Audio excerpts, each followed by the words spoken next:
Hello friends, कैसे हैं आप सब। मैं इस वीडियो में एक्चुअली दो ऐसे माइक्रो कैप स्टॉक्स डिस्कस करने वाला हूं जिनमें मुझे लगता है फ्यूचर के लिए बहुत ज़्यादा पोटेंशियल है। फ्यूचर में मल्टी बैगर रिटर्न्स बना के दे सकते हैं। इनफैक्ट लास्ट 1 ईयर में इन दोनों ही स्टॉक्स ने बहुत अच्छे रिटर्न्स दिए हैं। तो चलिए स्टार्ट करते हैं आज का वीडियो। एंड एक वीडियो के स्टार्टिंग में ही एक बहुत इंपॉर्टेंट लेसन भी है जो मैंने अपने एक्सपीरियंस से निकाल के लाया हूँ। तो चलिए स्टार्ट करते हैं आज का वीडियो। तो जैसा आप स्क्रीन पे देख सकते हैं, आप डेट के ऊपर फोकस करिए। ये 15 अगस्त 2021 मैं दिखा रहा हूँ कि इसमें लैंसर कंटेनर्स मैंने जो बाई किया था अराउंड 3,96,000 के वैल्यू पे 4,000 शेयर्स, वो मैंने जल्दी ही 5,52,000 के आसपास सेल कर दिया था। तो 1,56,000 का अराउंड प्रॉफिट हुआ था। आप यकीन मानिए ये प्रॉफिट मुझे विद इन 2 मंथ्स हो गया था। तो ऑलमोस्ट 40% रिटर्न्स मुझे 2 मंथ्स में मिल गए थे। तो मैंने ये शेयर बेच दिया। इनफैक्ट 100 के प्राइस 99 के प्राइस पे लिया था एंड 138 के प्राइस पे बेच दिया था lancer containers with in a month और टू। आप अगर लास्ट ईयर के प्राइसेस जाकर चेक करेंगे लैंसर कंटेनर्स का, तो आपको समझ में आ जाएगा एग्जैक्टली मैंने कब लिया था एंड कब ये सेल कर दिया। तो इससे बहुत इंपॉर्टेंट लेसन ये मिलेगा, आप देखिएगा। जब मैंने सेल किया, इनफैक्ट तब मैंने मार्केट में आए हुए ज़्यादा टाइम नहीं हुआ था, तो मैंने काफ़ी गलतियाँ की। उसमें से एक one of my biggest mistakes lancer containers में है। आप देखिए इसमें बोनस कंपनी ने अनाउंस किया था 30th अगस्त को। हाँ, यानी जिस मंथ मैंने सेल किया उसी मंथ अनाउंस किया। एंड 2:1 का बोनस था। दैट मीन्स एक शेयर अगर आपके पास है तो दो और शेयर्स मिलेंगे। तो एक शेयर के बदले 3 शेयर हो जाएंगे। इसकी रिकॉर्ड डेट थी 14 अक्टूबर। तो आप देखिए अभी जो इसका प्राइस चल रहा है 175, और मैंने जब लिया था बोनस से पहले 100 का। तो कहने का मतलब ये है, अगर मेरे पास आज अगर वही 4,000 शेयर्स होते जो मैंने अराउंड 3,96,000 में लिए थे, तो आज मेरे पास ये 12,000 शेयर्स हो चुके होते। 1:2 2:1 का जो बोनस मिला था, 12,000 शेयर्स 175 के प्राइस पे होते तो अराउंड 21 लाख के शेयर होते। इन्वेस्टमेंट कितना होता? सिर्फ और सिर्फ 4 लाख से भी कम, और जिसका प्राइस अभी हो चुका होता 21 लाख।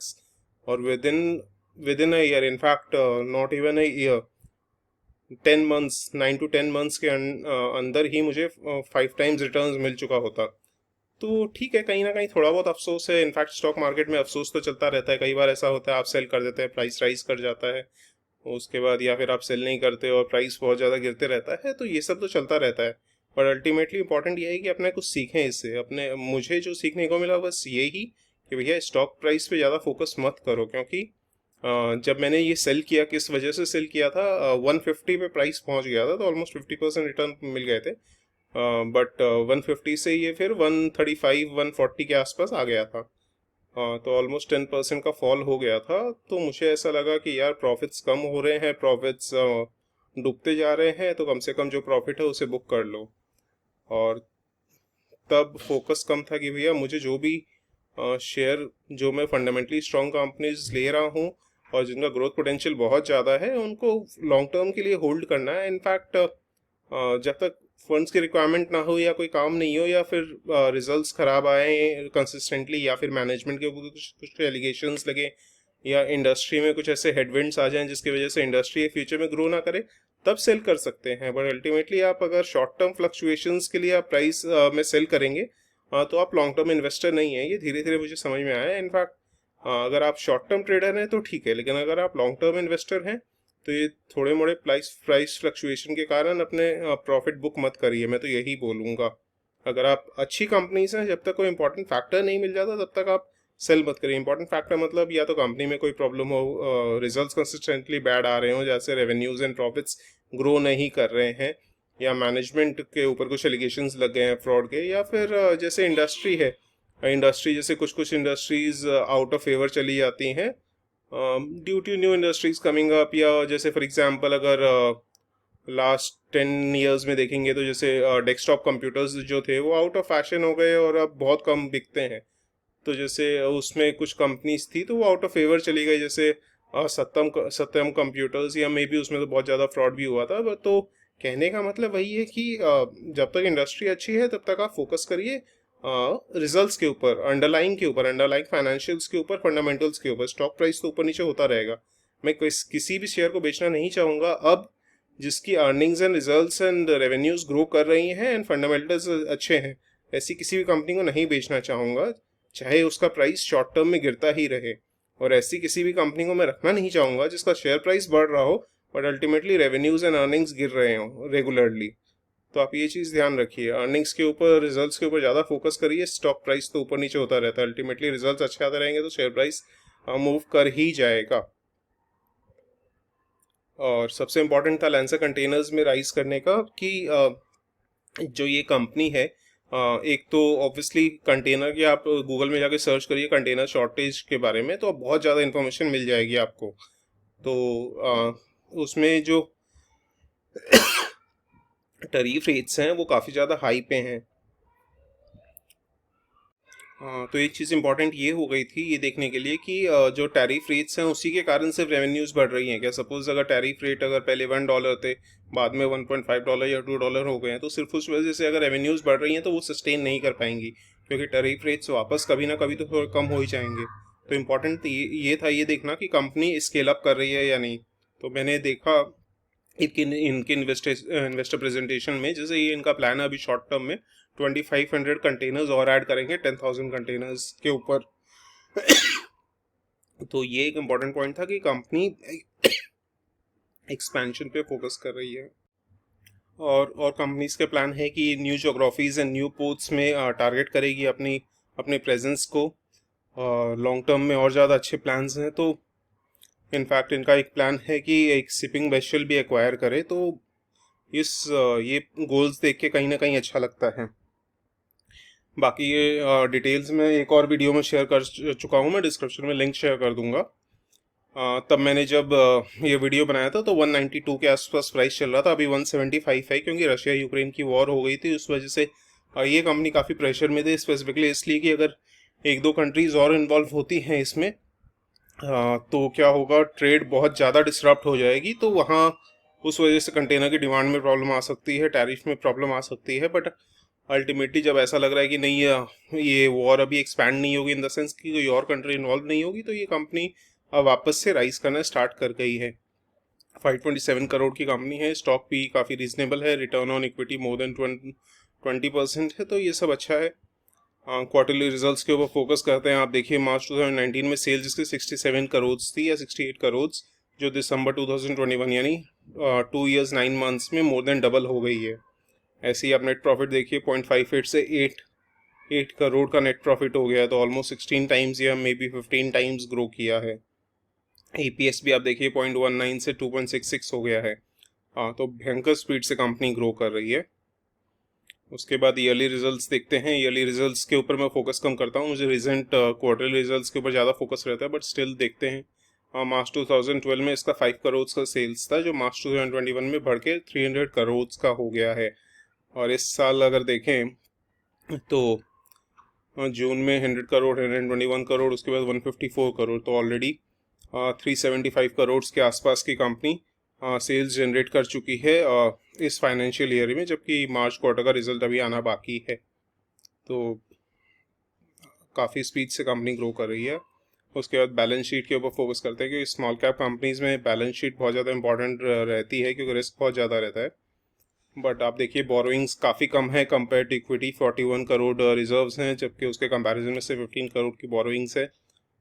तो ये काफ़ी इंपॉर्टेंट हो जाता है। तो कंपनी फाइनेंशियली स्ट्रांग लग रही है।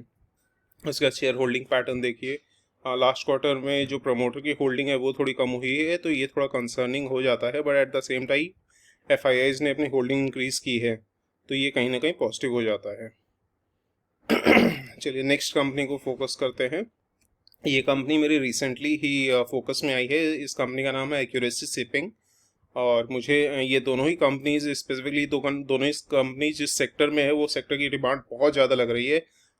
सप्लाई चेन मैनेजमेंट, लॉजिस्टिक्स आने वाले डिकेड में, क्योंकि एक्सपोर्ट्स, इंपोर्ट्स, ट्रेड, ये सब बहुत ज़्यादा फोकस में है गवर्नमेंट के। और इनफैक्ट आप कहीं भी देखिए, आप जैसे जैसे ग्लोबलाइजेशन बढ़ रही है वैसे वैसे ट्रेड बहुत ज़्यादा बढ़ेगी। तो मुझे लगता है ये सब कंपनीज बहुत अच्छा करेंगे। एंड गवर्नमेंट के बजट में भी काफ़ी कुछ था लॉजिस्टिक्स एंड सप्लाई चेन के लिए।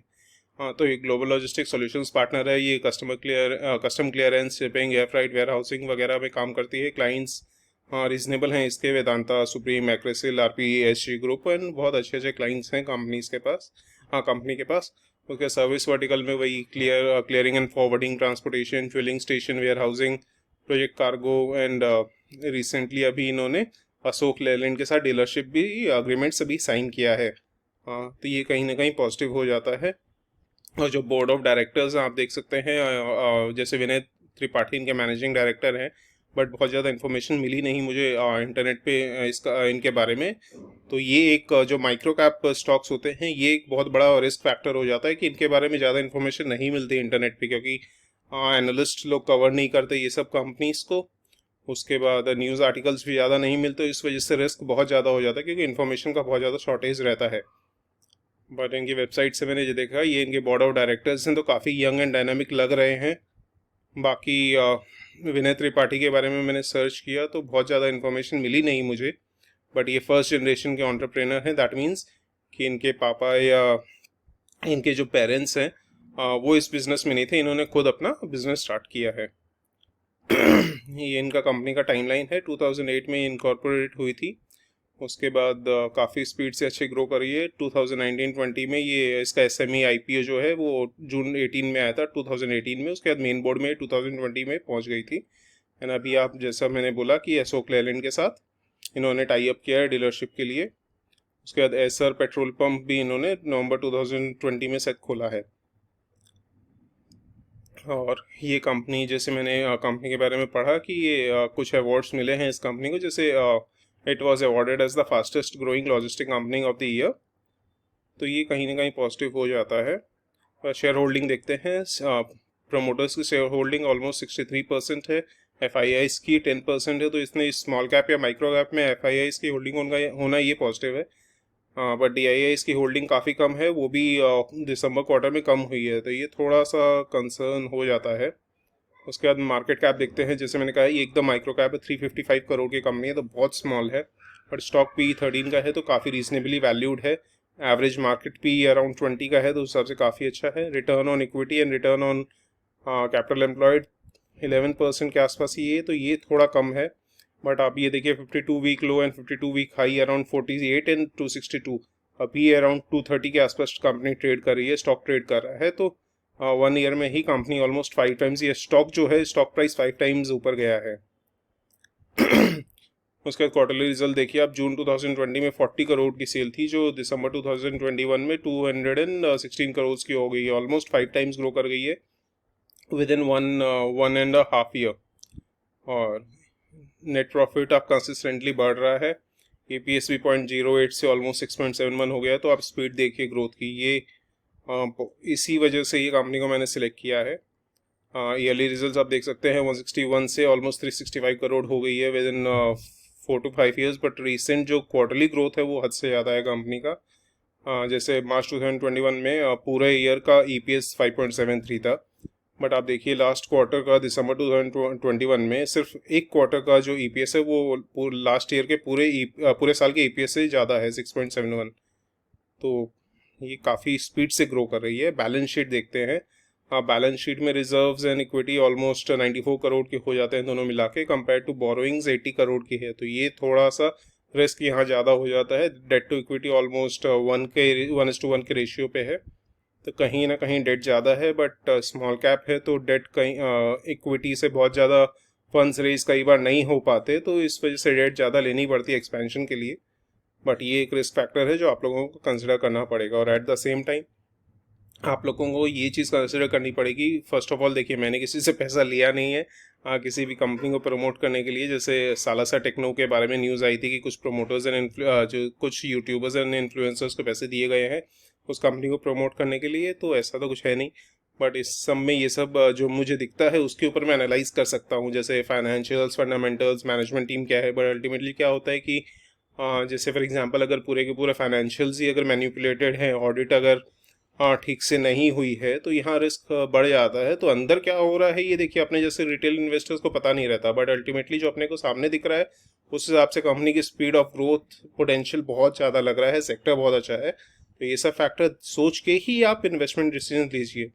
तो उसी बेसिस पे डिस्क्लेमर है कि ये एजुकेशन पर्पस के लिए वीडियो है, एंड प्लीज़ अपने फाइनेंशियल एडवाइज़र को कंसल्ट करिए, अपने खुद के एनालिसिस करिए इन्वेस्टमेंट डिसीजन लेने से पहले। Thank you so much.